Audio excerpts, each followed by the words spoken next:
Workaholic, so welcome back to another video. Today I am bringing you another thematic recommendations video.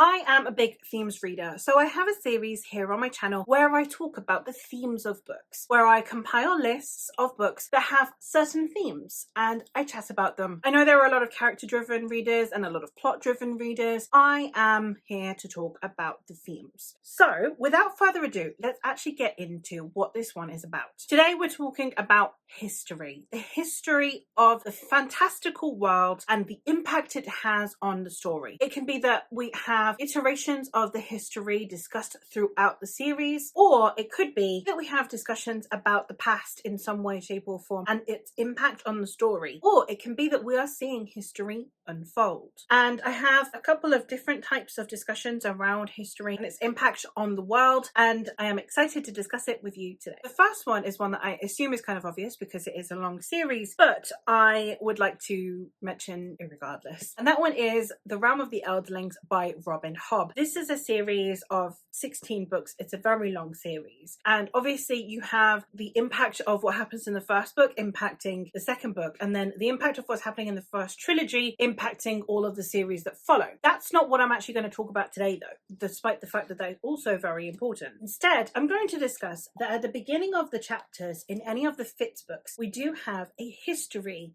of the world, and it is important because it sets up obviously the current status quo of the society, the lineages and the way that different kings responded to things. It is also incredibly pivotal to understanding the magic. The magic is somewhat lost because we have had multiple events that have essentially lost us the information needed to understand fully this magic. One of them being that we had Elderlings, who were these magical beings that used to exist within the world who have since disappeared. And then we also used to have a better understanding of the magic system known as the skill, which is a kind of mental psychological magic that is possessed only mostly by the royalty. However, training in the skill has become more difficult because we had a blood plague that basically killed off a load of the skill users. So we have this world where the history is incredibly important, but we are only getting partial information, which I think was handled really, really well and really innovatively. And Robin Hobb does a fantastic job of discussing the impact of a historical event on modern day biases. One where we have history unfold throughout the story is we have the Dandelion Dynasty by Ken Liu. This is one where you have in this first book a revolution, the decline of an empire, and therefore we are seeing history be made. We have two young men who want to overthrow this society. One, the son of a deposed duke who has sworn vengeance, and the other, a very charismatic young man who comes from nothing but is willing to take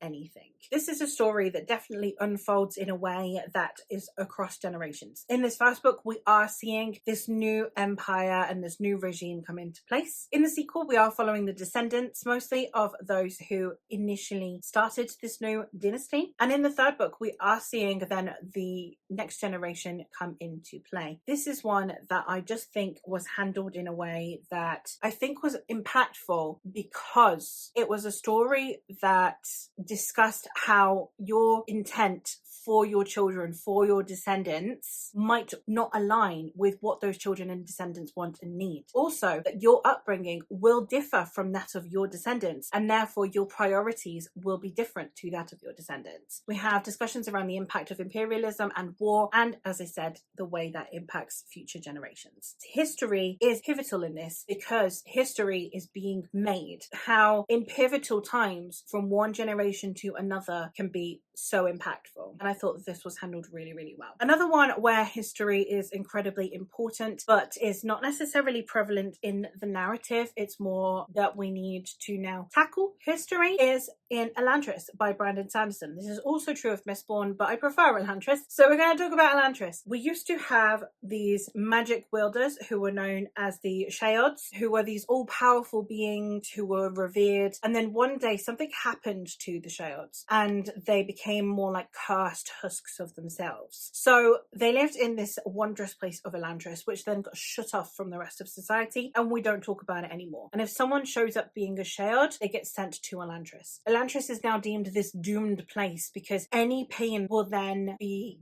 there for eternity, because you cannot die, but you are not alive, so you cannot heal. It's the kind of place where you have the history of it, you know what this place used to be, you know what this place could be, but at the same time you are witnessing it hundreds of years later and what it has become. So you have the way that history bleeds into the modern day through this veneer of what history used to be and the repercussions that these people are now facing. I really like the way that Brandon Sanderson dealt with history in this novel, and I think that if you are a fan of having that notion of something that used to be the glorification of the past versus the current day horrors, I would highly recommend checking this one out. Another one that deals with sequels that follow on from one another in a way that discusses one of the books as history is we have the Innis Lear duology by Tessa Grattan. In this first book, The Queens of Innis Lear, which is a King Lear retelling, we are following it from the perspectives of his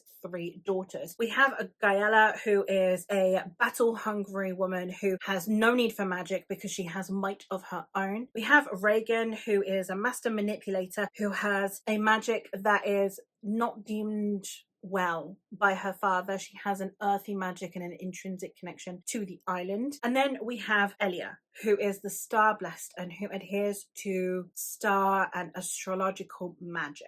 And in this story, we are following these sisters as they come into their own and decide how they would want to rule this island if they were the ones to inherit. The sequel, Lady Hotspur, follows on from there in the opposing nation, essentially. We are following them as they are very distantly descended from the Queens of Innis Lear and from characters who are in this story. So you have these characters who are told in this moralizing way, or this ethereal way, this legendary way, despite the fact that we have read their story. So you see how this story then impacts decisions, impacts morals and values in the sequel. I think that the way that this story was used as a history for its sequel was done really, really well, especially because you do have the way that people interpret history when people don't have all the facts. And I think that this one is a really good one for discussing how history is manipulated and used. And the last one that I have is the Roots of Chaos series by Samantha Shannon. This is one that I think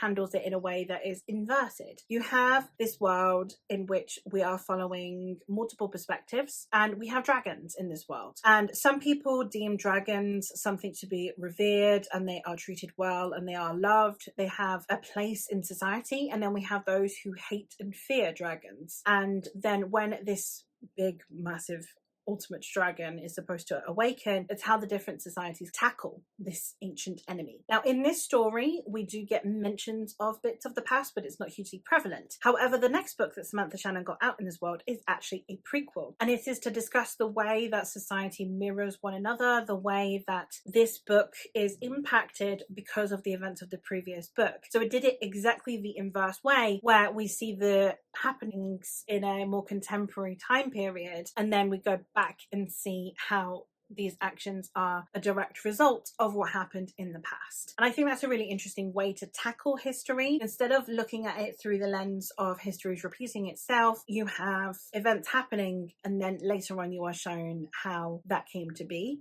And I think that was a fascinating way to do it. And I am looking forward to seeing if Samantha Shannon gets anything more out in this world. But there you have it. Those are 5 series that have history as a huge epicenter and important impact within their themes. Let me know other books that you think have a huge theme around history and the way that history impacts a world and its prevalence on the page, or simply within the narrative, the way you can feel its connection to the history of the world.